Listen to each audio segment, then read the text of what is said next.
Hey everybody, welcome back to TechOdyssey. So I'm back to talk about our favorite friend, the Samsung Galaxy S21 Ultra, which I have right here in my hand. And this is the last and final entry in my saga of terrible battery. So I've talked about this phone enough for a long enough time. It's been out since January. We had the initial launch, we had the February patch, the March patch, the April patch, and this thing still needs more patches. The battery life still has tremendous issues, and yeah, I want to talk about this in this video. But before we get into that, I would like you to admire all this, because I put a lot of time and effort into making all this look fancy. But either way, beyond that, I do want to say if this is your first time stopping by the channel, thank you for being here. If you enjoy the video, please hit the like and the subscribe button and little notification bell if you want updates when new videos come out. Now let's talk about the battery life on the S21 Ultra.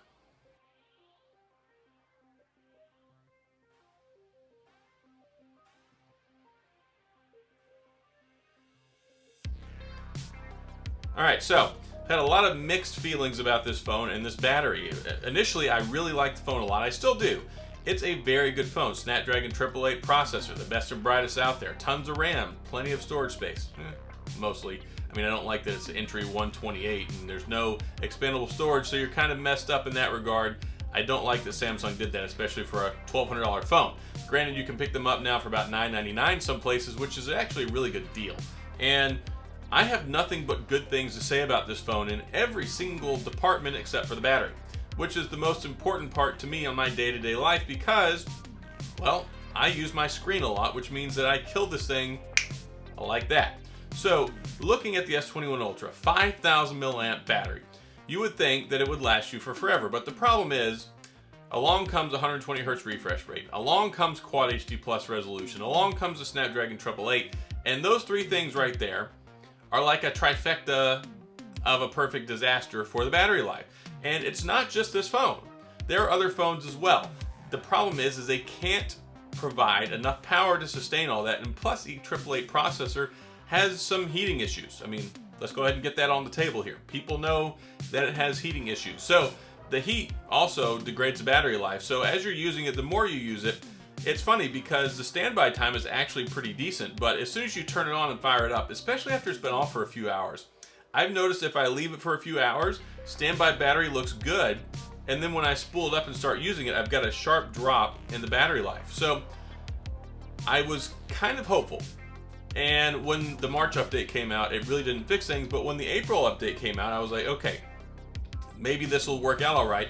And one day, I just happened to look down at my battery and I'm like, holy smokes, I got 6.5 hours of battery life. I thought things have changed, things are better. And I put my SIM card back in it and I tried it out again. And I got like 5 hours of screen on time. I'm like, well, okay, maybe it was just a fluke. And then the next day I did it again and I got 3.5 hours. 3 hours and 30 minutes of screen on time on like 17 hours of total time since my last charge. So I fell asleep on my phone that night. I didn't charge it, so I fired it up and tested it back out. But 3.5 hours. I'm not talking about using video. I didn't even play any games. We're not even talking about like extended sessions. It's just that bad. And some of you are probably sitting there going, dude, your phone's defective. My phone's not defective. I have tested it rigorously. I've gone through a lot of different stuff on here, and I've got it as optimized as best as I can. I don't have any noticeable apps that are draining anything. It's just the phone battery and the phone. And the problem is, and it isn't inherently bad with Samsung, but here's the other thing. You can't charge it super fast. And I've really been enjoying my OnePlus 9 Pro lately because I can recharge it from 1% in 29 minutes. You can't get anywhere near that with the S21 Ultra, so it's much harder to forgive that. When I kill the battery by mid-afternoon on a 5,000 milliamp battery, I'm not playing games, I'm not recording video, I'm just having the screen on, using Twitter, sending email, doing some light browsing. That's very unacceptable to me because it should last much longer than that, especially when it's not doing intensive things. Like if you're not playing games, which drains battery. And I even tested it, LTE on, LTE off. There was only like a 20-minute difference in battery from one day to the next. So it's not even 5G that's really killing it. I've tested this multiple times. So really, at the end of the day, the conclusion that I draw from the battery life on this phone is it's a combination of the screen, which, yes, the screen uses a ton of battery. It's the largest battery using component in the phone, tied into the processor. So we've got the Snapdragon 888, which is very powerful, high clock speed. You're talking like 3 gigahertz for the primary core, and then you're also talking about the battery, 5,000 milliamp, which you would think is really good. Snapdragon 888 combined with the Quad HD Plus resolution, 120 hertz refresh rate. I'm sorry, but that being able to throttle down the refresh rate really doesn't make much of a difference. Even changing the resolutions doesn't do a whole lot. Now, if you want to rock 720p on your phone, then yes, you can squeeze out some more time. But I've had a lot of people that are like, hey, if you turn off the 120 hertz and if you turn it down to 1080p and if you put on battery saving mode and if you put it in dark mode, if you use adaptive brightness, like all these different things, yes, those are going to extend your battery life. You can squeeze more battery out of it, but I didn't buy a $1,200 phone so that I could use all those things. I want 120 hertz. I want Quad HD Plus. I want all the power, and this isn't even running with enhanced processing mode. This is with the processor already throttled straight out of the gate, which is something in the battery settings you probably don't even know about. You have to enable it so you can get more performance out of your processor. So I don't even have that turned on, by the way. So the moral of the story here is the battery life on this phone, for me, sucks. Now, I know some of you guys are getting more battery. I know some of you are getting 6, 7, 8, 9, 10 hours. That's great. There does seem to be some disparity between certain day-to-day usages that has been reported from other people. I get that. That's something that you get when you get batteries. There are different levels of tolerance and quality control and all that good stuff. So yes, some people might have better actual batteries, but the moral of the story here is there are a lot of people that are affected by this. I get a lot of comments. I get a lot of people who are like, yes, yes, yes, thank you so much for saying something about this. It's not just me. So if you want, watch the other video I made about how to squeeze more battery out of your phone. You can do it. You can put on battery saving mode. You can throttle it back some more. You can turn the brightness down, use adaptive brightness, turn on dark mode. You can do all sorts of different things to try and extend it. But if you want to use this full bore, 100% the way that the phone is intended to be used, because it's a performance flagship, arguably the best Android phone you can get, you shouldn't have to handicap it to get 5 hours of battery life on screen on time. I'm sorry.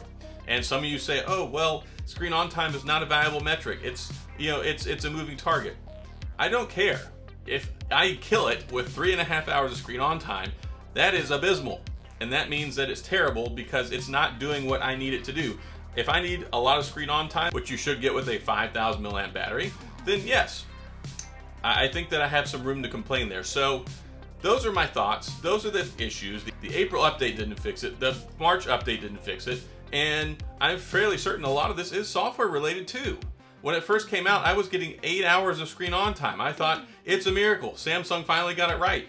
And then by the time February rolled around, we got the first patch. I went from 8 hours of screen on time to 4.5, and really haven't gone much back. So yes, it seems like they might have struck pay dirt just a little bit with the April patch, but then I'm hearing from other people saying that it completely messed up their battery, and now they're having even worse battery life. So there's a lot going on here. I hope Samsung can figure it out. Likely I'm not going to make another one of these videos. I've talked about the battery problems to death with this phone.